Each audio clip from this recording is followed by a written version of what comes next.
Hello guys, welcome to our channel. This is Teja. ప్రస్తుతం మనతో పాటు పొలిటికల్ అనలిస్ట్ కృష్ణకుమారి గారు. నమస్తే మేడం. సో టీడీపీ నాయకులు నారా చంద్రబాబు నాయుడు గారు ఢిల్లీ వెళ్ళడం జరిగింది పొత్తుల గురించి బీజేపీ వాళ్ళతో మాట్లాడడానికి. సో ఒక రకంగా ఇది ఆఖరి ప్రయత్నమా అని చెప్పేసి చాలామంది అంటున్నారు. సో మరి ఇది విఫలం అవుద్ది అంటారా? ఈరోజు వెళ్ళారా అంటే బీజేపీ వాళ్ళు ఏం చేస్తున్నారంటే పొత్తు వాళ్ళకి కావాలి, కానీ చంద్రబాబు నాయుడు వైపు నుంచి వస్తుంది అన్నట్లుగా, అంటే ఫేస్ సేవింగ్ కోసం, అంటే పరువు పోకూడదు, మేము పెద్దవాళ్ళం కదా, మేము పైవాళ్ళం కదా, ఢిల్లీ వాళ్ళం కదా, మేము దేశాన్ని వెళ్తున్న పార్టీ కదా, మాతో చంద్రబాబు నాయుడు పొత్తుకు రావాలి, కానీ మేము చంద్రబాబు నాయుడుతో పొత్తుకు వెళ్ళడం ఏంటి అనే ఒక ఐ హ్యాండెడ్నెస్ కనిపిస్తుంది ఈ విషయంలో. అసలు యాక్చువల్గా చంద్రబాబు నాయుడు బీజేపీ తోటి పొత్తుకి సుముఖంగా ఉన్నాడని అనుకోం, కానీ ఆయనే పొత్తుకి అర్రులు చేస్తున్నట్టుగా బీజేపీ పార్టీ వాతావరణాన్ని సృష్టిస్తుంది. ఓకే, దీనిలో భాగంగా మనం ఇలా ఎందుకు అనుకుంటున్నాం అనే ప్రశ్న కూడా ఎవరికైనా తలెత్తచ్చు. ఇప్పుడు ఆంధ్రప్రదేశ్ ఉంది, ఎన్ని సీట్లు బీజేపీకి ఉన్నాయి? సొంతగా ఇప్పుడు తెలంగాణలో లాగా సొంతగా పోటీ చేసి ఎప్పుడైనా బీజేపీ పార్టీ ఏ పొత్తు లేకుండా ఆంధ్రప్రదేశ్లో ఎప్పుడైనా గెలిచిందా? అంటే ఉమ్మడి ఆంధ్రప్రదేశ్ ఉండగా ఆంధ్రప్రదేశ్ ఏరియాలో కానీ, స్టేటు విడిపోయిన తర్వాత, రాష్ట్రం విడిపోయిన తర్వాత ఆంధ్రప్రదేశ్ ఏరియాలో తను ఏమన్నా ఒంటరిగా పోటీ చేసి గెలిచిందా అనే ఒక డేటా కనుక మనం తీస్తే ఎప్పుడూ అలాంటి పని చేయలేదు. 2 సార్లు 2 ఎలక్షన్స్లోనూ, ఒక ఎలక్షన్లో బీజేపీ తోటి తెలుగుదేశంతో కలిసి పోటీ చేసింది, రెండోసారి ఒంటరిగా పోటీ చేసింది. బీజేపీ తెలుగుదేశం కలిసి పోటీ చేసినప్పుడు వాళ్ళకి సీట్లు వచ్చాయి, 2 సీట్లు. మరి తర్వాత ఒంటరిగా పోటీ చేసినప్పుడు రాలా. దీన్ని బట్టి అర్థమవుతుంది కదా వాళ్ళకి బలం లేదని. మరి ఇలాంటి పరిస్థితుల్లో ఎవరితోటి పొత్తులకు అర్రులు చేస్తారు? కానీ చంద్రబాబు నాయుడు కూడా ఓ పక్క జగన్మోహన్ రెడ్డిని దించాలి అంటే తనకి అన్ని వైపుల నుంచి, అన్ని శక్తుల నుంచి తనకు సహాయ సహకారాలు అందాలి అనే ఒక్క కోణంలో నుంచి అది చంద్రబాబు నాయుడు బలహీనతని కనిపెట్టారు. ఎందుకంటే చంద్రబాబు నాయుడు జైలుకి వెళ్ళి వచ్చాడు. మరి ఎలా వెళ్ళగలిగాడు? బీజేపీ వాళ్ళతోటి జగన్మోహన్ రెడ్డి ఇద్దరు కలిసి చేస్తేనే అయ్యింది అది.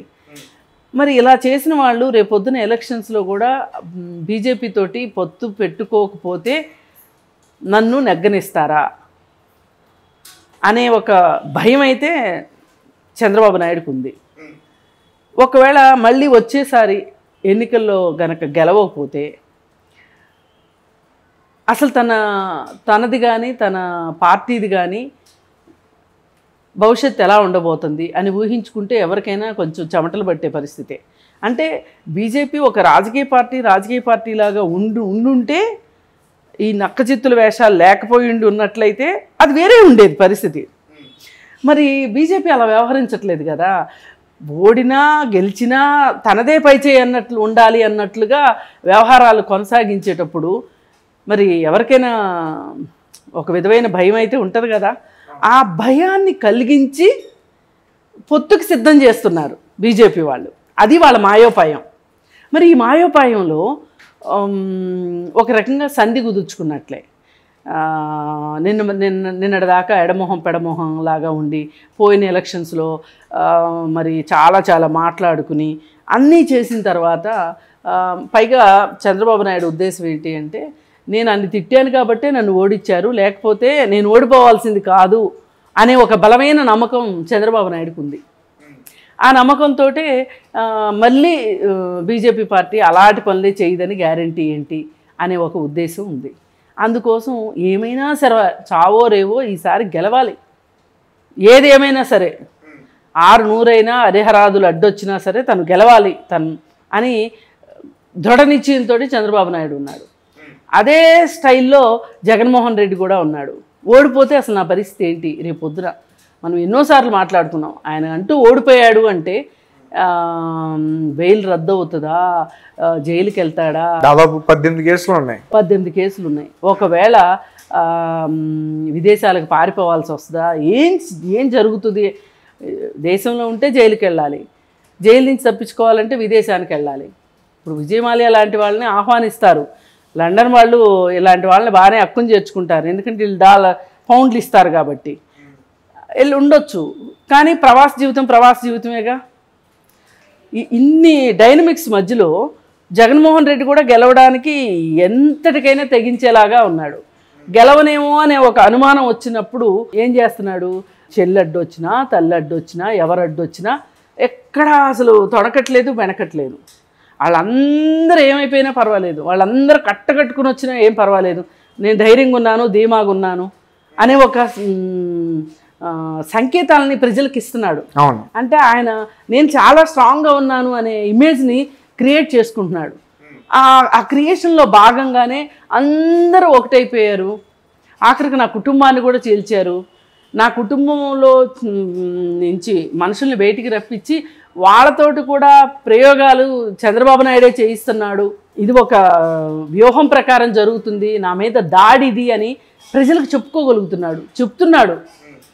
అది ప్రజలు ఎంతవరకు నమ్ముతారనేది వేరే విషయం. కానీ ఆయన అయితే బాగా తీసుకెళ్తున్నారు, ఆ నాటకాన్ని బాగా రక్తి కట్టిస్తున్నారు, ప్రజల్లోకి తీసుకెళ్తున్నారు. కొత్త మాటలు మాట్లాడుతున్నారు, దుష్ట చతుష్టయం అని. ఇదివరకు ఎప్పుడు ఆయనకు అలాంటి మాటలు వచ్చేవి కాదు. పాపం కొంచెం నోరు తిరగదు, చాలా కష్టం అవుతుంది కొన్ని పదాలు పలకటం. అయినా బాగా ప్రాక్టీస్ చేసినట్టున్నారు. అస్మదీయులు, తస్మదీయులు, దుష్ట చతుష్టయం, రామాయణం, మహాభారతం, అసలు వాటి పేర్లు ఆయన పలకటానికి కూడా ఎప్పుడు ఇష్టపడ్డాం. అట్లాంటిది వాటన్నిటిని కూడా తీసుకుని వచ్చి ఎవరెటు వైపు ఉంటారో రండి, మీరట అనే మాటలు మాట్లాడుతున్నాడు. అంటే ఇది ఏం సూచిస్తుంది అంటే ఆయన ఉద్దేశం ఏంటంటే నేను కాన్ఫిడెంట్గా ఉన్నాను అని. కానీ రాజకీయాలని మనం రెగ్యులర్గా గమనించే వాళ్ళకి ఏమనిపిస్తుంది అంటే ఒక మేకపోతు గాంభీర్యం చూపిస్తున్నాడు అనేది మనకి అర్థమవుతుంటుంది. ఆయన ఈయన ఎలా ఉన్న పరిస్థితుల్లో ఎవరికి వాళ్ళు డి అనే పరిస్థితులు ఉన్నప్పుడు నాకు ఒక ఆసరా ఉంటే మంచిదేమో అని చంద్రబాబు నాయుడు కూడా బీజేపీ వాళ్ళు వేస్తున్న ఎత్తులకి పై ఎత్తులకి ఆ జిత్తులకి అలా వలలో పడుతున్నాడేమో. అంటే వాళ్ళు కరెక్ట్గానే వల వేశారు, వల విసిరారు అని అనిపిస్తుంది చూస్తుంటే. మరి ఇది పరిస్థితి. బహుశా పవన్ కళ్యాణ్తో పొత్తు పెట్టుకోండి ఆల్రెడీ పొత్తులతో ఉన్నారు అని చెప్తారా? లేదు అంటే పవన్ కళ్యాణ్కి కొంచెం ఎక్కువ సీట్లు ఇవ్వండి అని చెప్తారా?